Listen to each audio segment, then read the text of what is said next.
Hey all, Jason Levon, priest at St. Luke's Episcopal Church in Milwaukee, Wisconsin.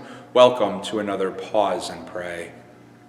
This past Sunday was a full day for me. Had church in the morning, a vestry meeting right after that, had a few things to tend to after that, then I had to hurry home to change because Christy, my partner, Mama T, my grandson Gugoots, and granddaughter Ken were waiting for me to get in the car with them and drive over an hour up north so that we could be with my grandson T-Man-A as he celebrated his 4th birthday.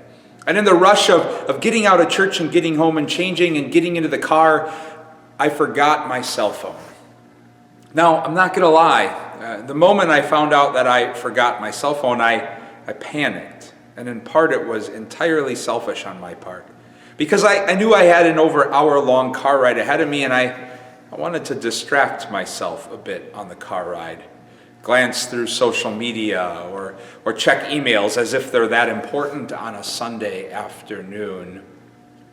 In hindsight, though, I'm grateful I forgot my phone, because it prevented me from pushing away the gifts that were right there in my presence, all around me in that car. And we had a blast in the car ride. We did things, most fun was making up silly knock-knock jokes. I was sitting in the backs with Kenna and Gugoots, and the three of us were making up our own knock-knock jokes, and it was great. The giggles, the laughter, the creativity, and that just spilled over when we got up to T-Man-A's house and continued to have so much fun there, all because I couldn't push those gifts away, because I didn't have my cell phone that I normally reach for in order to distract myself and miss out on some of those gifts. In today's daily office, we're invited to pray chapter 9 of John's Gospel.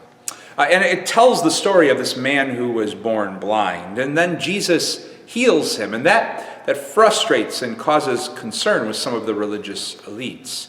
Mostly because Jesus seemed to be acting outside of the bounds of how they came to understand how God worked through the great gift of their tradition.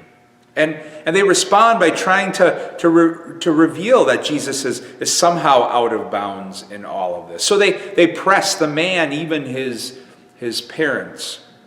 And sadly, in the end, they do what we do from time to time.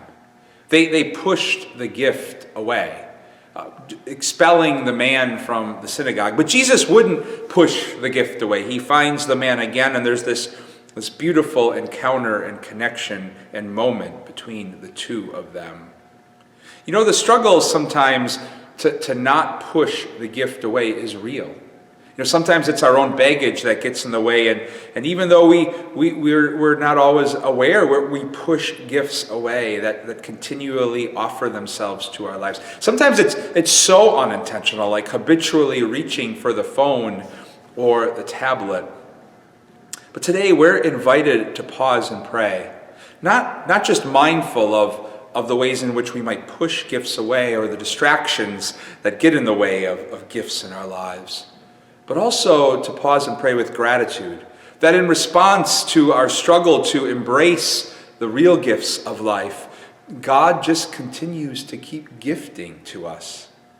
And it's in that light that we find the grace to set our phones aside a bit more, to lay aside some of those other distractions, our busyness or our self-righteousness, not just so that we can receive more sacred gifts in our lives, but ultimately so that we can receive the gift giver as well. God's peace and blessings to you all.